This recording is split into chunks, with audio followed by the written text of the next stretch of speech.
Come and see, come and know, feel his love, it will grow. Yesterday, today, forever the same.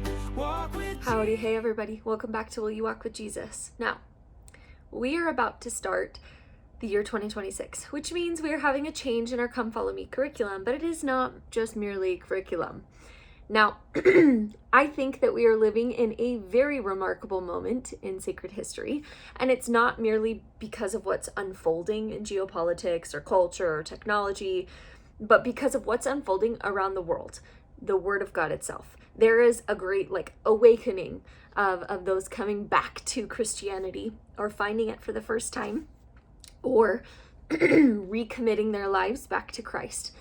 Now, across the world, ancient questions are being asked now with new urgency because the world is ever in chaos.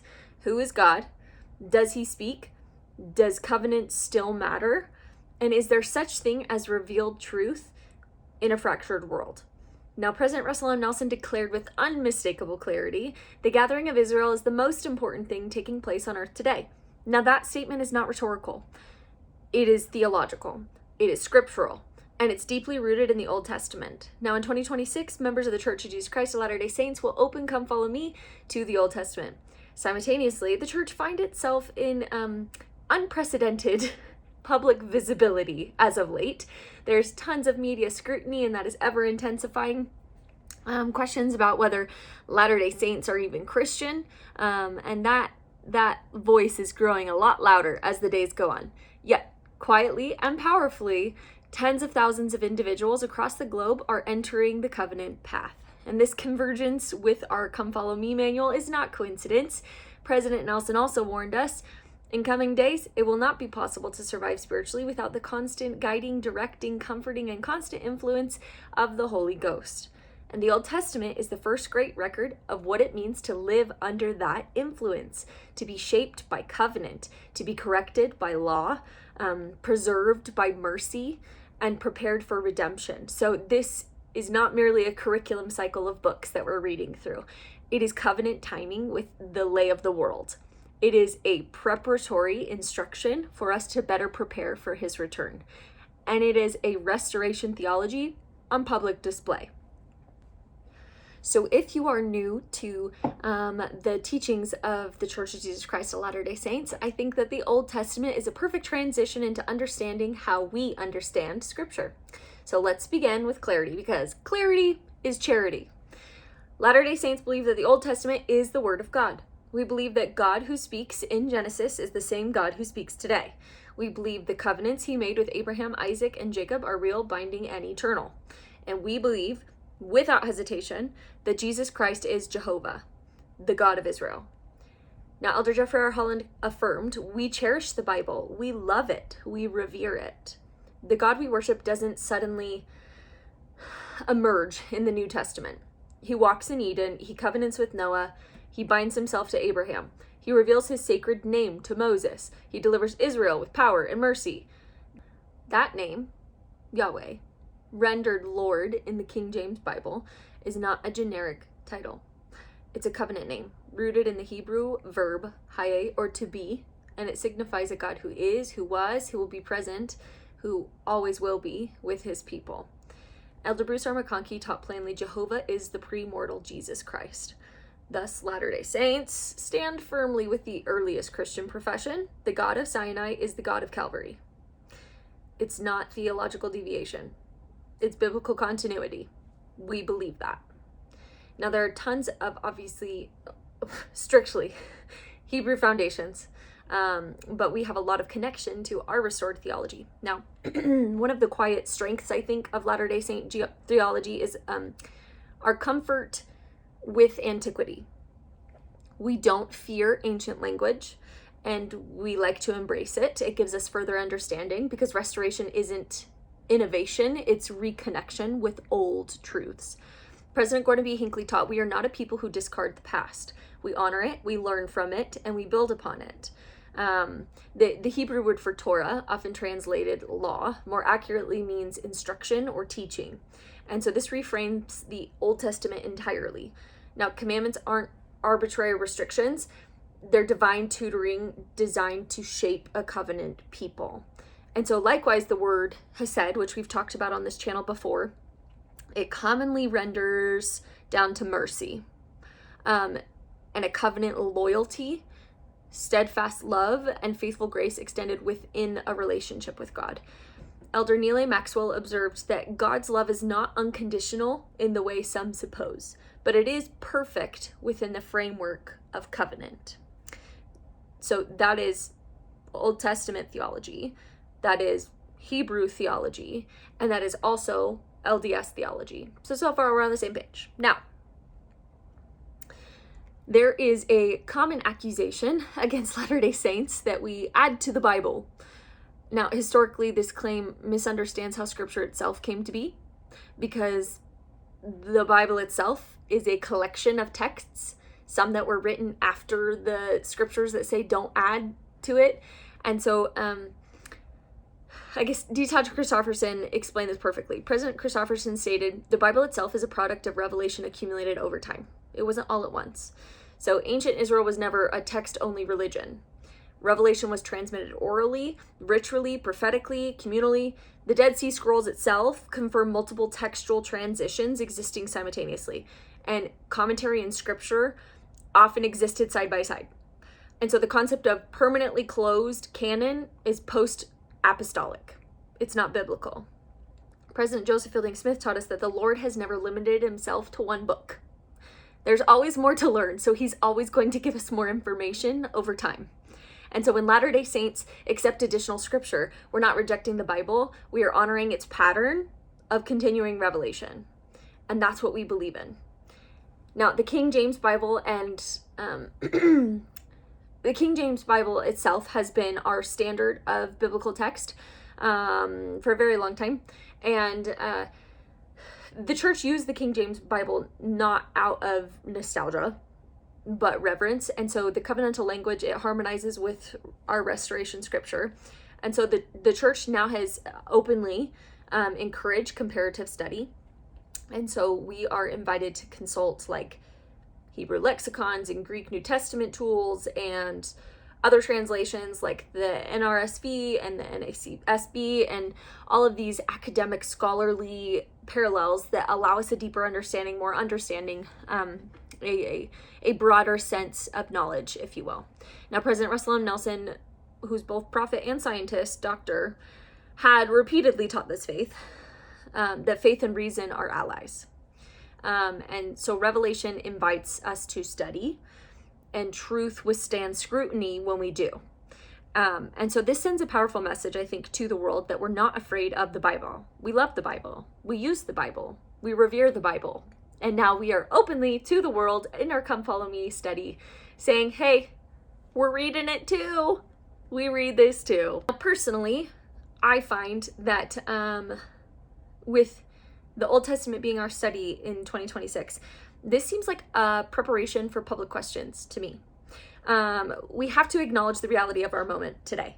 There's been a marked increase on anti-Latter-day Saint rhetoric, particularly in accusations that we are not Christian. And these claims typically rest on two objections. One, that we accept additional scripture, which we already covered. And two, that we reject the post-biblical doctrine of the Trinity.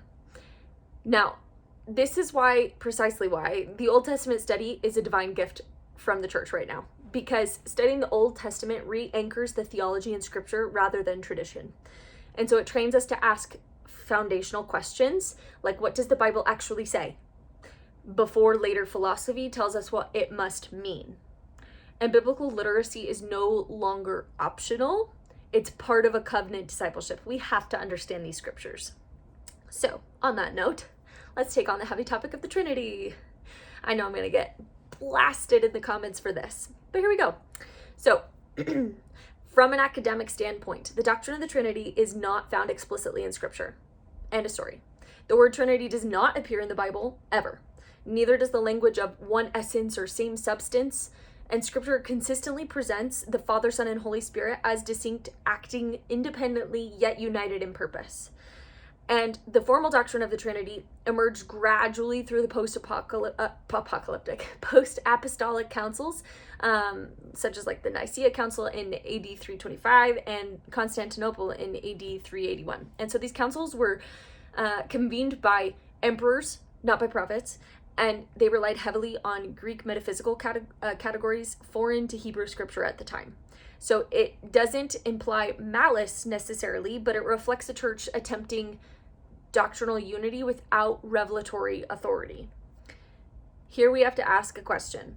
How could belief in the Trinity be essential for salvation if it is never plainly taught in Scripture? The rest of it's taught in Scripture. Every eternal truth or law given to us by Jesus Christ or by the God that we know and love, every command that is given to us is plainly stated. So how could the Trinity be essential for salvation if it is never plainly taught in Scripture? If salvation depended on precise metaphysical belief, why is it absent from the Old Testament? And why is it undefined by Jesus? Why is it clarified only centuries later after his passing? Jesus defined eternal life not relationally, not philosophically. He said, "This is life eternal, that they might know thee, the only true God, and Jesus Christ, whom thou hast sent." Every time we hear Christ speak in the scriptures, referring to the Father, referring to God, returning to his Father in heaven, he always speaks in a secondary sense. He always speaks in a removed sense of identity, in a removed sense of intelligence. They are united in purpose. They are united in a familial bond, but he never refers to him equal to the Father ever. He always says the Father is greater than he. He always says that he is on the errand of the Father, not of himself. We see this in Genesis, which we're going to open up here in just a week, in the start of Come Follow Me, where it speaks on the fact that there was a council in heaven, and the Father asked, "Whom shall I send?" How could he send himself if somebody else answered? Doesn't make sense to me. Doesn't make sense to me. Now, we believe that the Father, Son, and Holy Spirit, or Holy Ghost, are three distinct beings. We believe that they are perfectly united in will, purpose, and love. We believe that they are one Godhead working together, not divided gods. Now, this view aligns with the biblical narrative and early Christian belief before the creedal formalization. It aligns with. It also aligns with the Old Testament portrayals of divine interaction. So our theology does not reject Christianity. It rejects post-biblical philosophical overlays brought upon by like the Nicene Council. Now, President Nelson taught us that the Lord is accelerating his work, and we've seen a huge influx in members. I think it was the last year that we've seen over 900,000 members. Maybe I'm not getting that timeline accurately, but we were told in the last conference that 900,000 converts have come into the church. Maybe it's the last couple years, but that's a huge number of people. And acceleration requires grounding. And so the Old Testament provides a covenant depth necessary for a global church preparing for the return of Christ. Elder David A. Bednar taught us that the gathering of Israel is the prelude to the second coming of the Savior.